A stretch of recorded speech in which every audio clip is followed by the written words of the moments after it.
Thank you. Please be seated. Let the record once again reflect the pledge of the defendant, his counsel, Assistant State Attorney, and the ladies and gentlemen, jury. Ladies and gentlemen, received a jury inquiry form.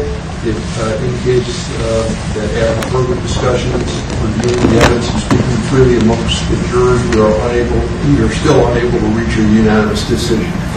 So at this time, what I'm going to do is just declare a mistrial. The case was mistried, and indicate to you that how much we appreciate the fact that you were here and willing to serve. One thing I try to tell jurors at the beginning of the trial process, all through voir dire, is how much we appreciate the fact that no juror can ever be required to talk about the discussions that occurred in the jury room except by court order. For many centuries, our society has relied upon juries for consideration of difficult cases.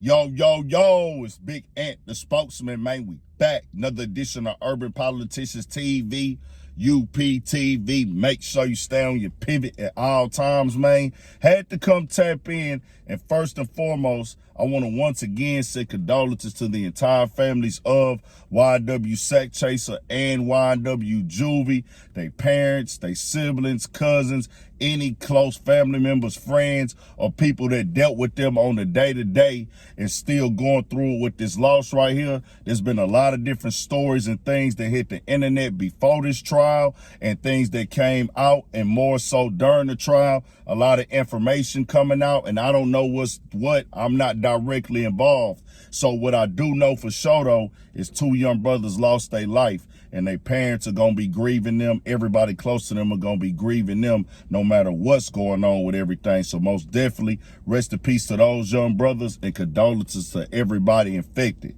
Now, I'm going to add links in the description where you can watch that in full at from Law and Crime Network, because the judge ruled and declared a mistrial today.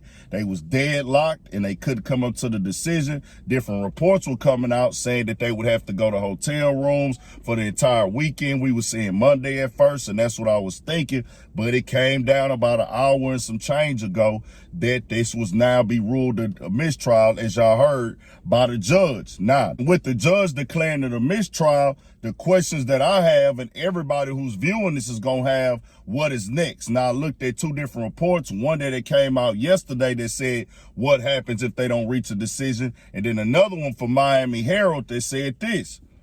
It says, if the jury finds Demons 24 guilty of 2 counts of premeditated first-degree murder, he faces the death penalty or life in prison without the possibility of parole. If the jury is unable to reach a verdict, there will be a new trial with a new jury. And another report said, a mistrial doesn't mean Melly is found innocent. Prosecutors may pursue a new trial within 90 days of the original trial. Now, I don't know how any of that work or what process they have to do this, but they have 90 days, according to the Miami Herald, to go file a new trial and get a new jury in to do this process once again. But the judge did say mistrial here. It was a lot of different things getting presented in the case and the court and everything like that. I'm not in the courtroom. As I said before, the decision being made with who gonna be guilty or not depends on the jury, and the judge decides the sentence. But the jury couldn't get it. They was deadlocked in. They couldn't pick a side. So we gotta wait and see how everything gonna play out now. But today, YNW Melly trial was ruled a mistrial. Tell me what y'all think. We got more coming. Most definitely, condolences to YNW Sack Chaser and YNW Juvie. 1,000 prayers up, man. We got more coming.